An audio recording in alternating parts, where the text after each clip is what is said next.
Merhaba arkadaşlar, kanalıma hoş geldiniz. Bundan önceki videomuzda böyle sıvı slime yapmıştık. Ama şimdiki videomuzda sizlere zıplayan slime yapacağız.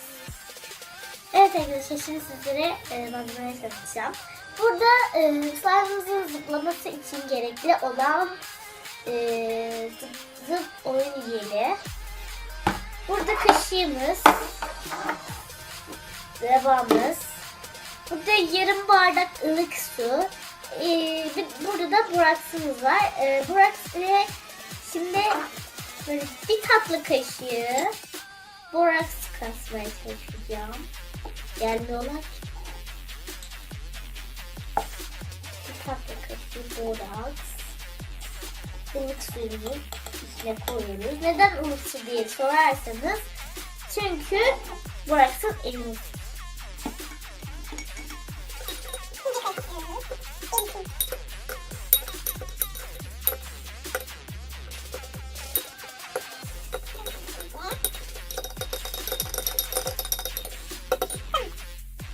Şimdi kabımızın içine zıp zıp oyun jelinden katıyoruz.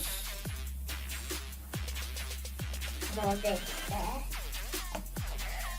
çalıyorum. Çaldı. O yüzden. Şimdi kapağı dağıtmamıza gerek yok. Sonra bayağı bir zıp zıp oluyor. Bu arada zıp zıplık, yani böyle zıplayınca elde yapışmıyor. Şimdi arkadaşlar içine 2 tatlı kaşığı borakslı suyumuzdan katacağım. 1 ve 2. Şimdi arkadaşlar bunu karıştırıyorum. Hemen 2 dakikada slime oldu gördüğünüz gibi. Karıştırma.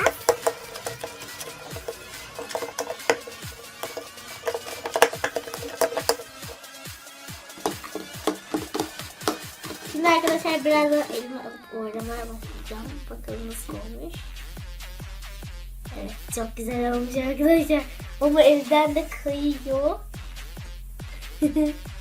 Evet arkadaşlar, zıplıyorum, şimdi onu öğreneceğiz. Zıplamıyor.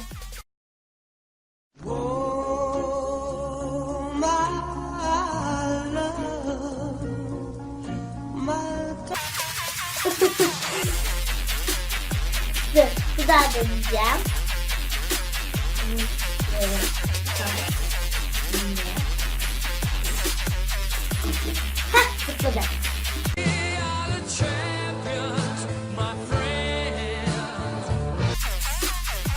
Evet arkadaşlar, şimdi bunu açmaya çalışacağım. Başlanmam gerekiyor.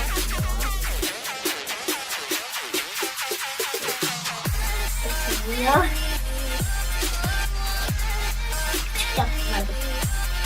Evet arkadaşlar, şimdi zıplatmayı zıplıyor, evet. Evet arkadaşlar, kanalıma abone olmayı unutmayın. Videomu beğenmeyi unutmayın. Yorum yazmayı unutmayın. Güle güle. Bye bye. Bir sonraki videolarda görüşürüz.